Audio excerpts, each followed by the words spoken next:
رسول اللہ صلی اللہ علیہ وآلہ وسلم کے وصی اور ان کے جانشین یعنی حضرت علی علیہ السلام کی ولادت باسعادت منائی جا رہی ہے دنیا بھر کی طرح صوبہ سندھ میں بھی۔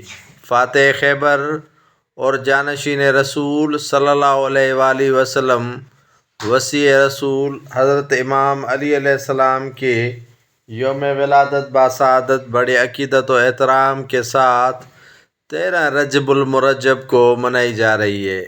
13 رجب المرجب حضرت ابو طالب علیہ السلام کے گھر میں ان ہستی اور شخصیات کا جنم ہوا تھا جسے رسول اللہ صلی اللہ علیہ وآلہ وسلم کہتے رہے کہ انا مدینۃ العلم وعلی بابها، جس کے لیے رسول اللہ صلی اللہ علیہ وآلہ وسلم بھی کہتے رہے من کنت مولا فہذا علی مولا، جنہیں اپنی دختر اختر بی بی فاطمہ الزہرا سلام اللہ علیہا کا رشتہ ازدواجی منسلک کیا، وہ ہے حضرت علی علیہ السلام جس کی یوم ولادت باسعادت 13 رجب المرجب کو بڑے عقیدت و احترام سے منائی جاتی ہے۔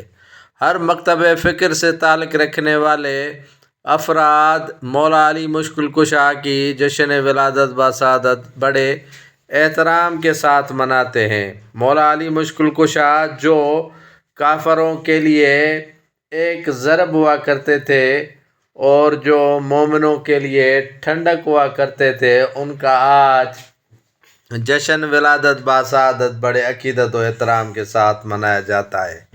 مولا علی کو عین اللہ، ید اللہ، اسد اللہ، وجہ اللہ، کرم اللہ کے بھی القاب دیے گئے تھے۔ وہ حضرت امام حسن اور امام حسین علیہ السلام کے والد گرامی اور بی بی زینب سلام اللہ علیہا کے والد تھے۔ حضرت امام علی علیہ السلام کے یوم ولادت کے باسعادت موقع پر مختلف امام بارگاہوں، درگاہوں اور مساجد میں بڑے عقیدت و احترام کے ساتھ منانے کی تقریبات شروع ہو چکی ہیں۔ حضرت علی علیہ السلام کے جشن ولادت باسعادت کے موقع پر نوجوانان امام بارگاہوں اور دیگر اداروں کے باہر رقص بھی کر رہے ہیں اور جشن بھی بڑے خوبصورت انداز میں منا رہے ہیں۔ امام بارگاہوں کو اور مختلف جو عمارتیں ہیں ان کو چراگاہ کیا گیا ہے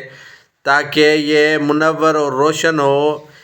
اس شخصیت اور ہستی کی آج ولادت ہے جس کے لیے رسول اللہ صلی اللہ علیہ وآلہ وسلم بھی انہیں علم اور جھنڈا ہاتھ میں تھما کر جنگوں پر بھیج دیتے تھے۔ حضرت علی علیہ السلام وہ شخصیت ہیں جن کے بغیر کوئی بھی جنگ مسلمان فتح نہ کر سکے۔ حضرت علی علیہ السلام جسے فاتح خیبر اور فاتح خندق کہا جاتا ہے اور کئی کافروں کو واصل جہنم پہنچانے والی ہستی کی آج ولادت ہے۔ حضرت علی علیہ السلام بی بی فاطمہ بنت اسد کے کوکھ سے جنم لیا اور حضرت ابو طالب کے گھر میں خوشیاں لے کر آئے۔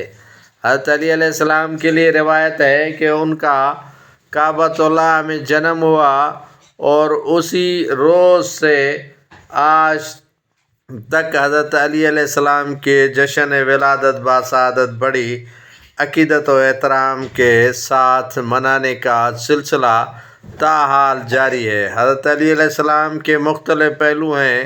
اسلام میں بڑا وسیع کرنے میں رسول اللہ صلی اللہ علیہ وآلہ وسلم کے بعد حضرت علی علیہ السلام کا مقام ہے۔ حضرت علی علیہ السلام وہ شخصیت ہیں جن کے ولادت باسعادت کے لیے رسول اللہ صلی اللہ علیہ وآلہ وسلم نے فرمایا کہ آج ان کی ایک اور قوت بڑھ گئی کہ ان کے ہاں ایک پیارے بھائی کی ولادت ہوئی ہے۔ حضرت رسول اللہ صلی اللہ علیہ وآلہ وسلم امام علی علیہ السلام کو اپنا جانشین اور خلیفہ سمجھتے تھے۔